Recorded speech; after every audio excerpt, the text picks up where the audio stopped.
Pisces, hi! Welcome to Mr. Queen PH. At ito yung part 2 ng reading ninyo for January. So, focus to sa kaperahan, money, career, finances. We will see ano yung energies coming to you ngayong January 2026 pagdating sa pera. Ayan. And this is a general reading. Maaari kayong makarelate, maaari hindi. Just take what resonates. And another reminder, hindi po ako unang magme-message sa inyo para mag-offer ng services. Kayo po yung magme-message sa akin. Mag-ingat po kayo sa mga nagme-message sa inyo na nag-offer ng reading at kung ano-ano pa kasi yan ay nagpapanggap po na Mr. Queen PH. So just make sure na sa legit kayo na account na nakikipag-transact. Okay? Kung gusto niyo ng private reading, merong link sa description or sa comment section. Okay? Let's see. Pisces. January 2026. Tingnan natin ang kaperahan ninyo. Karmic completion. Oh, this makes sense kasi alam niyo ba si Saturn, 'di ba? Paalis na 'yan sa sign ng Pisces. I think by February. So, meron ka makukompleto na karmic completion. Karmic situation sa buhay mo, sa pera. Okay? Na pwedeng, ito kasing karmic na to, pwedeng ito yung mga dati mong atraso, no? Pagdating sa trabaho, sa pera, sa business, na maaayos na siya. Oo. Ito yung tipong, halimbawa, hindi ka ganun ka maayos na nagtatrabaho sa company. So, syempre, ang nangyayari, nagiging cycle, lilipat ka ng bago, ganun pa rin yung problema, lilipat ka ng bago. So, ngayon, finally, meron ka ng realization na, okay, hindi naman pala sila yung problema, ako pala yung problema, parang ganun. So, it's you completing your karma, okay? Sa pera, sa career path mo, or anything related to your finances. Okay, so that's why there's a new beginning for you ngayong January. Intuition, 22, master number na naman. Intuition, mas magiging malakas yung iyong kutob, yung iyong pakiramdam sa mga bagay na alam mong makakabuti or hindi makakabuti para sa'yo sa trabaho, sa career, sa business. Especially kung merong mga offers ng yung halimbawa may mag-offer sa'yo na, "Uy, Pisces, mag-invest ka dito." Like, "Oh, ito, subukan mo to." Pero alam mo sa sarili mo na iba yung pakiramdam mo, parang hindi yon totoo or parang scam. So, you will protect yourself from that. Kapag alam mo na parang alanganin yung ino-offer sa'yo, wag mo nang, pag may doubt ka, kahit maliit na doubt lang, wag mo na ituloy. Domestic harmony. Oh, this is good kasi pagdating sa family, sa home life, family life, magkakaroon ng kaayusan. Lalo na kung meron kayong naging issue before, may nag-away-away sa family, lalo na kung may kinalaman sa pera or mga responsibilities. So ngayon, mababalance nyo na yan, may magkakaayos. Meron dito na halimbawa kung dati hindi siya nakakapagbigay ng maayos na sustento sa mga anak nyo, kung meron kayong anak, or hindi siya nakakapagbigay ng maayos ng responsibility niya pagdating sa pera. Ngayon January, maayos na yan. Hindi na kayo mag-aaway dahil sa pera. Okay, so tanan pa natin, Pisces. January 2026. Kaperahan. Page of Pentacles, you are learning. This is about investment din. So, pwedeng meron kang nasimulan na kasi tumubo na siya. Andun na, inaalagaan mo na. Oo. So, halimbawa, nagsimula ka ng business ng mga nakaraang buwan, nakikita mo na, yes, umuunlad na, tumutubo na, kumikita ka na, and magpapatuloy yan. Okay? And at the same time, may mga bago ka ring aalamin or i-improve sa sarili mo, like pag-aaral, ganyan.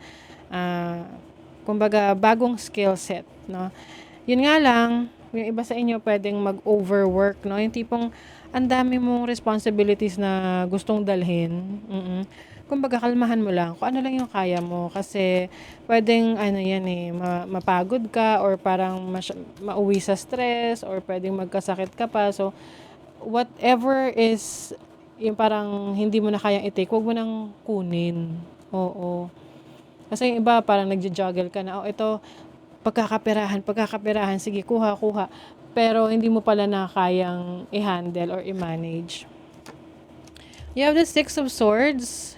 So, yung iba, aalis kayo sa isang conflict. Or pwedeng merong magkakaroon ng solusyon dito sa isang misunderstanding pagdating sa pera. Part din yan ng harmony. Lalo na kung ang involved dito ay someone na family, no, kamag-anak, partner, ganyan. You have the Ten of Pentacles. So, this is your legacy. So, yung iba sa inyo talagang ngayon pa lang, talagang inaayos nyo na yung ano yung maiiwan nyo para sa family nyo. Kumbaga, ito yung realization mo ngayon na okay, kung magpapatuloy ako na parang walang direksyon yung aking career, trabaho, business, or finances, ano na lang maiiwan ko para sa family, 'di ba?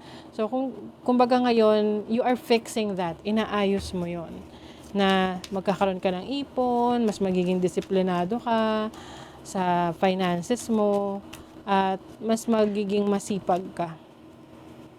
You have the Six of Cups, nostalgia, and then the Queen of Swords.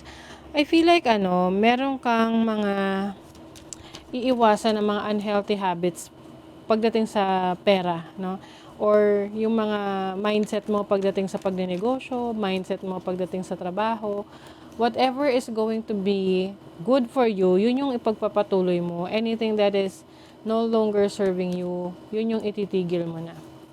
Some of you, pwedeng merong communication from a distant place, na ito yung tipong merong kukontak sa'yo, dati mo nang kakilala, or dati mo nang nakatrabaho. Nakukontakin ka, kasi ikaw yung naisip nila na kayang magbigay nung serbisyo na yon, or nung parang contact person. Oo, halimbawa, magaling ka sa technology, or magaling kang basta kung ano man yung abilities mo, andun yung expertise mo. So pwedeng may kukontak sa'yo na, uy, si Pisces, tawagan natin, kontakin natin kasi kailangan natin yung expertise niya. Ganon. So may ganong kukontak sa'yo ngayong January. Ikukonsulta kasi the magician, ikaw ay maraming talento, skill set. You are the magician, you are the expert in your field. So, pwedeng ikaw ay magiging consultant. Tapos, or mentor, teacher sa iba. Especially that Pisces is ruled by Jupiter.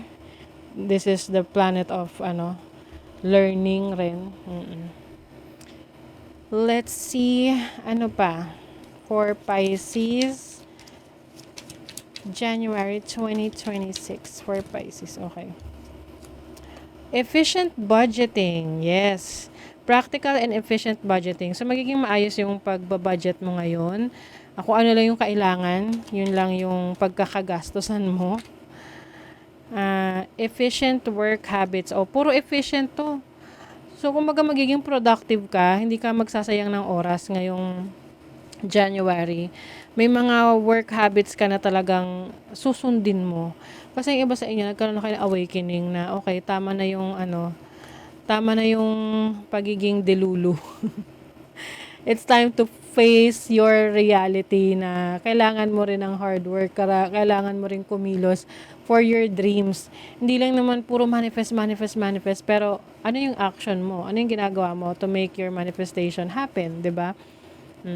Especially now that Neptune is also leaving Pisces, papunta na siya sa energy ng Aries. So, kumbaga, yung mga restrictions, yung mga delusions, mawawala na yan sa inyo. You have networking power. So, meron kang abilidad na mag-network, mas magkaroon ng maraming connections, new friendships, na pwedeng tumulong sa'yo. Oo, in the long run. Pwedeng, sa ngayon, di mo yan napapansin, pero once na masimulan mo yan, doon mo marirealize na, ay, magaling pala ako rito, magaling pala ako mag-networking, magaling pala akong kumbinsi ng iba, ganon. Dahil na rin sa knowledge ninyo. Increase in material wealth, wow, i-claim nyo na to. meron kayong pag-angat or pagtaas ng material wealth or spiritual growth. Both are really good for you, no? Spiritual growth is also nice. And then another one, beware of self. Diba? Ito yung sinasabi ko sa inyo, delusion. Minsan nagdedelulo tayo, no? Na ito ini-imagine mo. Tapos parang nakakalimutan mo na, ay, oo nga pala, kailangan ko palang gawa ng aksyon yung pangarap ko. Hindi lang puro pangarap, nangangarap na, sabi nga nila, nangangarap ka ng gising. Ngayon, magte-take action ka na. Take care or there will be a loss of material wealth.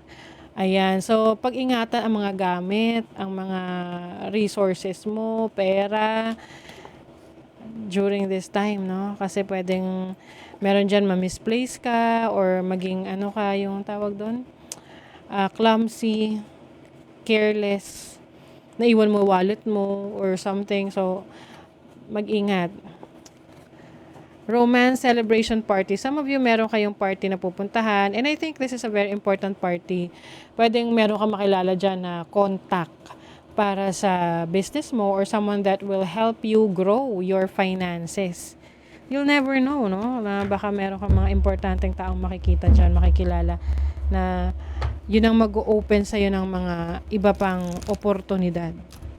Kaya nga sabi nila, your network is your net worth. Support, ayan, you will be supported by the people or community na kinabibilangan mo. Kumbaga, hindi ka nag-iisa. Oo. Seek support. Kung kailangan mo ng support, ng tulong, ask and you shall receive, diba? Take a breath. So, some of you, may mga times na you get stressed. At, syempre, tao lang tayo. Nasa-stress tayo. Kaya, pag ganyan, parang feeling mo, kailangan mo ng hangin, lumabas-labas ka rin. Oo. Lakad-lakad din. Punta ka rin sa nature. Sabi nga nila, go out, smell some flowers, touch the grass, gano'n. Communicate. Yes, communication is also very important for you ngayong January. Part ng, networking. So, merong mga important communication messages, mga taong makakausap ka na ito yung mga contact person that will help you grow your career, your business, your finances. So, pay attention to that ngayong January. So, that is your reading, Pisces. Thank you so much. See you again.